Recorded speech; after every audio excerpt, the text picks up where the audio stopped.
Assalamualaikum warahmatullahi wabarakatuh. Salam sejahtera bagi kita semua. Dalam semester ini kita mempelajari mata kuliah web semantik, dan untuk kali ini kita memasuki pertemuan yang ke-9. Di sini kita akan bahas yaitu permasalahan dan penalaran dalam web semantik. Oke, di sini kita akan bahas dulu kaitannya dengan permasalahan. Permasalahan di sini adalah sesuatu yang melatar belakangi terjadinya atau terciptanya web semantik. Ya. Yang pertama yaitu permasalahan adanya perbaikan HTML untuk lebih dinamis dan interaktif. Jadi sebelumnya ketika membuat sebuah web dengan HTML, untuk posisi tampilannya dan untuk posisi kontennya belum begitu dinamis dan belum interaktif ya. Terus di sini juga HTML tidak memungkinkan untuk menerjemahkan struktur informasi ya. Jadi kalau kita berbicara dengan struktur informasi, jadi ada pembagian-pembagiannya ya. Jadi mulai dari sumbernya, terus dari referensinya, terus penyebarannya dan lain-lain. Terus yang ketiga ya, ini contoh ya, kaitannya dengan halaman web ya, viva.com. Ketika dalam tampilannya itu hanya sebatas untuk tampilan aja dan datanya yang masih statis ya, dibilang statis, belum bisa dinamis dan belum bisa interaktif. Tuh. Nah, nanti di sini juga untuk lebih interaktif maka diperlukan yaitu web semantik.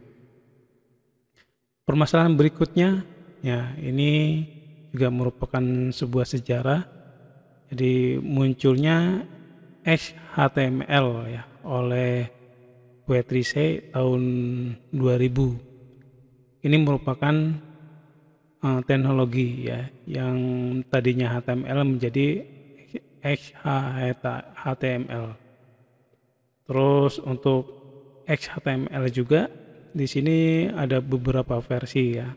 Jadi mulai dari 1.0 di tahun 2001, terus XHTML 1.1 di 2014, terus ada lagi HTML5 ya, ini yang terbaru yaitu 2017. Dan HTML5 ini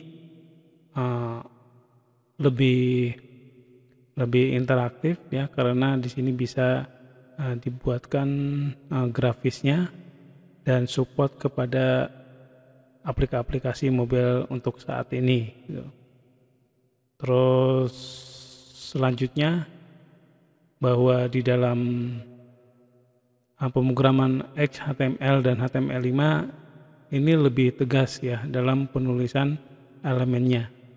Terus XHTML dibuat sebagai sebuah aplikasi dari spesifikasi XML. Ini yang menjadi latar belakangi terbentuknya atau terciptanya bahasa XML. Nah, XHTML ini melakukan parsing dan penyaringan data dengan standarisasi XPath dan XQuery. Jadi dalam halaman web itu kita bisa memanggil data ya. Sama halnya ketika kita membuat database, memanggil data ya, apa yang kita inginkan ya. Jadi disesuaikan dengan kata kunci yang kita buat. Terus selanjutnya di sini hadir pemrograman web sisi klien ya yang lebih dinamis dan atraktif ya, contohnya JavaScript ya. Ini juga sudah dikembangkan sampai saat ini ya, terutama kaitannya dengan untuk memperjelas dalam sebuah informasi di website. Sebagai contoh, ketika kita membuat atau mengisi formulir ya, mengisi formulir, ketika kita ada kesalahan ya nanti akan ada informasi kesalahannya. Itu merupakan salah satu coding dari JavaScript. Terusnya, namun XHTML belum dapat memberikan kesempatan penuh bagi aplikasi mesin untuk dapat mencarikan data informasi yang terkandung di dalam dokumen secara otomatis. Nah, ini masih keterbatasan dari XHTML kaitannya dengan menggali sebuah informasi yang secara otomatis. Nah, maka tim Berners-Lee yang mengembangkan konsep penambahan struktur data ke dalam infrastruktur ya web ya. Jadi ini dikatakan sebagai semantic web ya. Nah, selanjutnya permasalahan kaitannya dengan web semantik ya. Jadi website untuk yang semantik ini memberikan arti dan metadata yang lebih kompleks yang dapat diterjemahkan secara otomatis oleh aplikasi atau mesin ya. Jadi tampilan halaman itu tidak hanya sebatas tampilan data aja, tapi di sini ada metadatanya yang bisa kita akses ya, mulai dari sumbernya sampai dengan penyebaran datanya. Terus yang kedua di sini metadata ya. Jadi memberikan kesempatan kepada siapa saja untuk mengolah dan mengakses metadata ya. Jadi metadata tersebut nanti yang menempel di halaman yang ada di dalam website ya. Contohnya seperti Wikipedia, Google, nah itu bisa menerapkan konsep dari metadata ya. Jadi sudah kita rasakan ya untuk kaitannya dengan konsep metadata di dalam Wikipedia dan Google. Nah, kita sebagai klien bisa untuk menambahkan informasi tambahan di dalam Wikipedia maupun di dalam Google.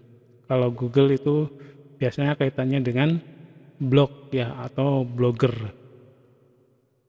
Nah, di sini arsitektur web semantik ya menurut Wikipedia. Kalau kita lihat di sini untuk bagian-bagiannya banyak ya. Jadi mulai dari URI ya. URI terus ada Unicode ya. Kalau URI itu adalah Uniform Resource Identifier ya. Jadi di sini hampir sama dengan kaitannya URL ya. Kalau URL itu lebih spesifikasi ke lokasi alamatnya. Kalau yang URI lebih ke penamaan dari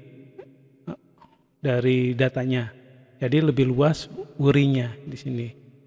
Nah, kalau yang Unicode itu suatu standar teknis yang dirancang untuk mengizinkan teks, terus simbol ya dari semua sistem ya tulisan di dunia untuk ditampilkan dan dimanipulasi secara konsisten oleh komputer. Itu kaitannya dengan Unicode dan URI ya. Nah, terus nanti di sini ada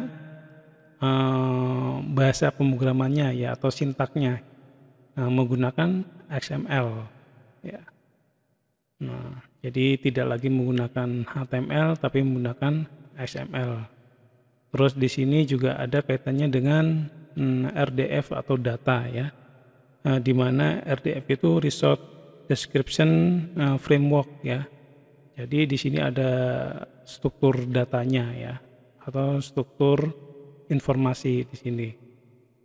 Nah, di dalam RDF juga didukung oleh Spark QL-nya itu kaitannya dengan database-nya ya, dan lebih ke spesifikasi untuk query-nya di sini.